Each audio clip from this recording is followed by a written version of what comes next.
Hello children, today we shall start our chapter 13 Delhi सल्तनत। पाठ 13 पढ़ेंगे दिल्ली सल्तनत के बारे में। During the late 12th century 1173 to 1290, India was divided into many small and large states. 12वीं शताब्दी के अंत के दौरान 1173 से लेकर 1290 तक भारत जो था वो छोटे बड़े साम्राज्यों में बढ़ चुका था। There was a lack of unity among different rulers. अलग अलग शासकों के मध्य एकता की कमी थी। Under this circumstances the ruler of small state of Ghor Ghiyasuddin Mohammad, popularly known as Mohammad Ghori, invaded India and conquered Punjab, Sindh and few other states. इन्हीं परिस्थितियों के तहत एक जो शासक था छोटे से साम्राज्य का, घोर राज्य का एक शासक था गयासुद्दीन मोहम्मद, जो कि मोहम्मद गोरी के नाम से जाना जाता है। उसने भारत पर आक्रमण किया और फिर पंजाब, सिंध और कुछ दूसरे जो राज्य थे उन पर विजय प्राप्त कर ली।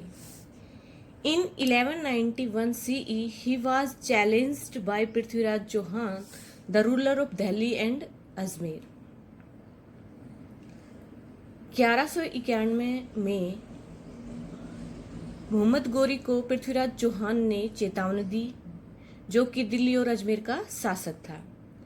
Helped by many Rajput rulers, he defeated Mohammad Ghori, who somehow managed to escape.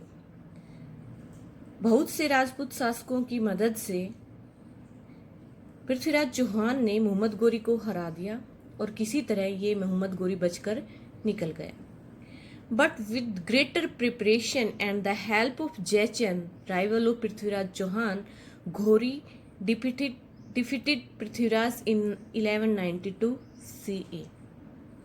लेकिन बहुत अच्छी तैयारी के साथ और जयचंद, जो कि पृथ्वीराज चौहान का राइवल था, विरोधी था, उसकी मदद से गोरी ने पृथ्वीराज चौहान को 1192 में हरा दिया।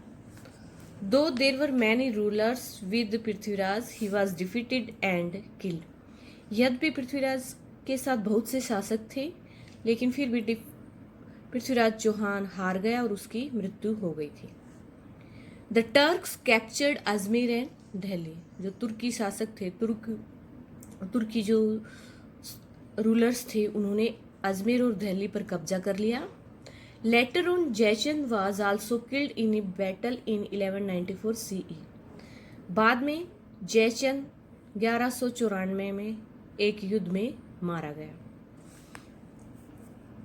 हमने पहले चैप्टर में पढ़ा था ना जयचंद के बारे में, जिसकी पुत्री को पृथ्वीराज स्वयंवर से भगा ले गया था ना, वो इसी बात से वो नाराज था, इसी कारण उसने मोहम्मद गोरी का साथ दिया था। मोहम्मद गोरी रिटर्न टू घोर विद ए लार्ज बूटी। अब मोहम्मद गोरी जो था घोर में अपने जो राज्य था वहां पर वापस गया, बहुत ज्यादा लूटपाट के साथ, यानी जितना भी उसने धन दौलत लूटी थी उसके साथ वो घोर चला गया। He appointed Qutubuddin Aibak as his deputy in India. अब वो तो घोर चला गया, तो उसने जो अपना डिप्टी था कुतुबुद्दीन ऐबक को नियुक्त कर दिया। कुतुबुद्दीन ऐबक को उसने भारत में अपना डिप्टी नियुक्त कर दिया।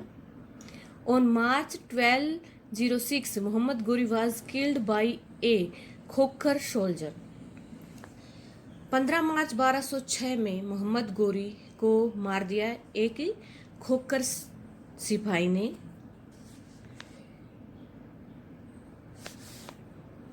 The command of Indian territory came under Qutubuddin Aibak, who was गोरीज slave।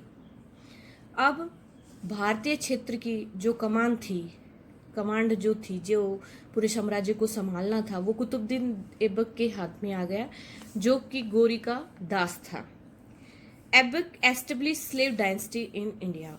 और इसी तरह कुतुबुद्दीन ऐबक ने दास वंश की स्थापना कर दी भारत में। अब ये देखो, दिल्ली सल्तनत इन द 13th सेंचुरी, ये जो रेड मार्क है, दिल्ली सल्तनत पूरी।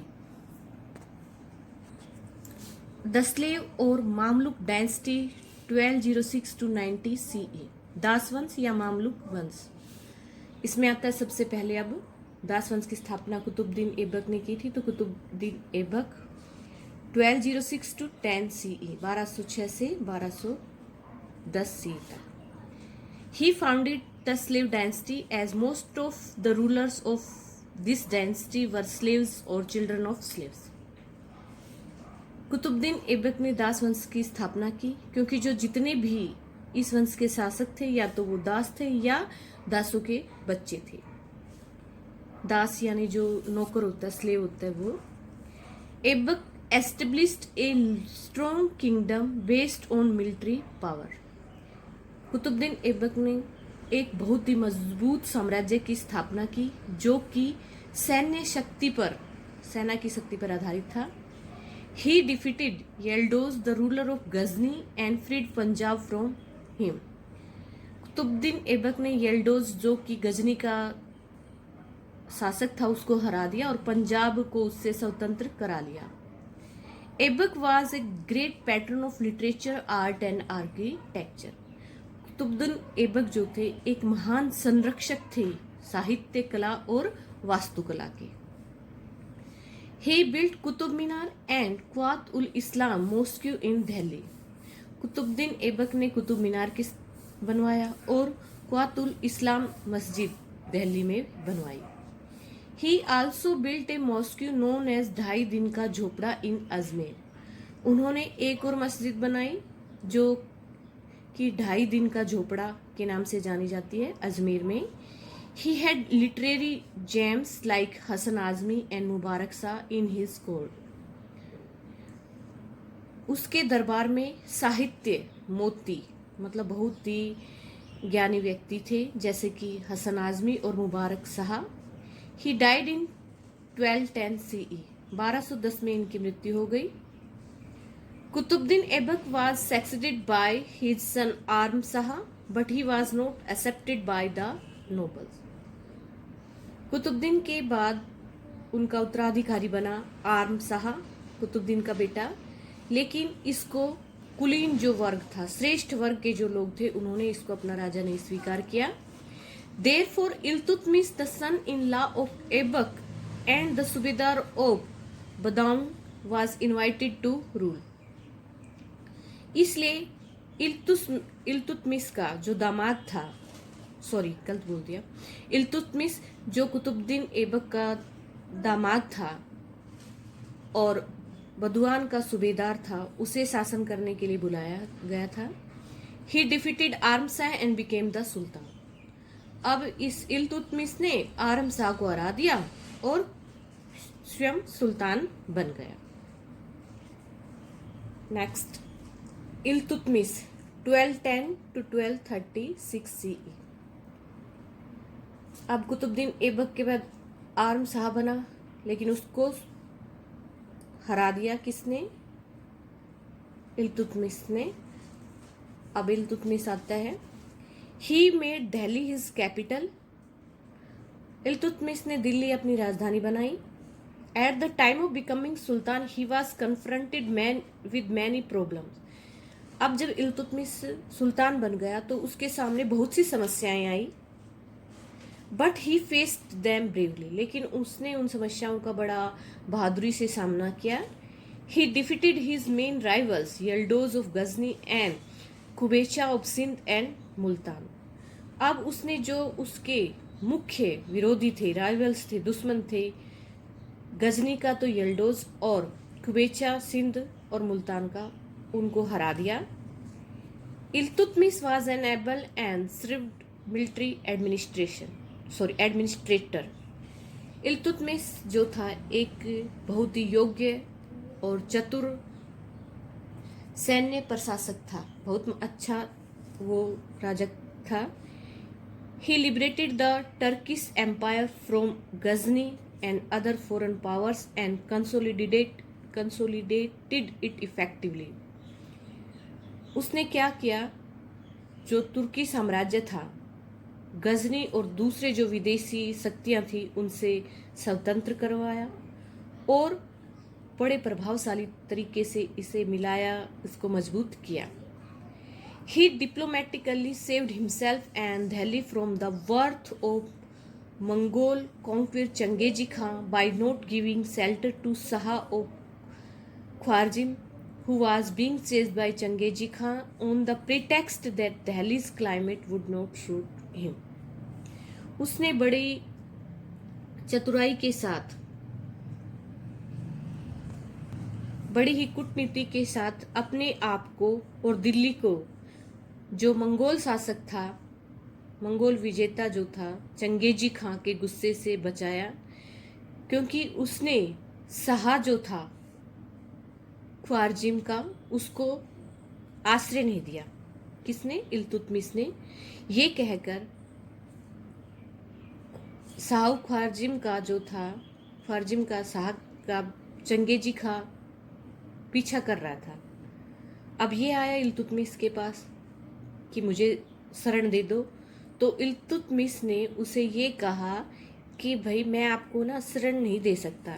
ये बहाना बनाया कि दिल्ली का जो क्लाइमेट है, दिल्ली की जो जलवायु, वो आपको सूट नहीं करेगी, तो आप यहाँ पर नहीं सही तरीके से नहीं रह पाओगे। इसलिए न तो वो शाह से बुरा बना और नहीं चंगेजी खां से। तो उसने बड़ी कूटनीति से अपने आप को और दिल्ली को मंगोल शासक जो चंगेजी खां थे उसके गुस्से से बचा लिया।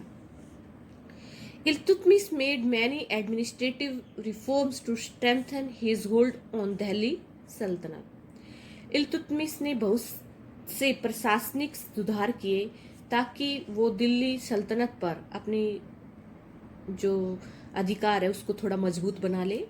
He organized a group of 40 Turkish nobles known as छलिया।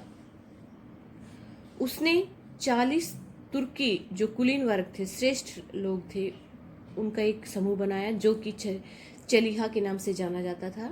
He divided his empire into many castes for administrative efficiency।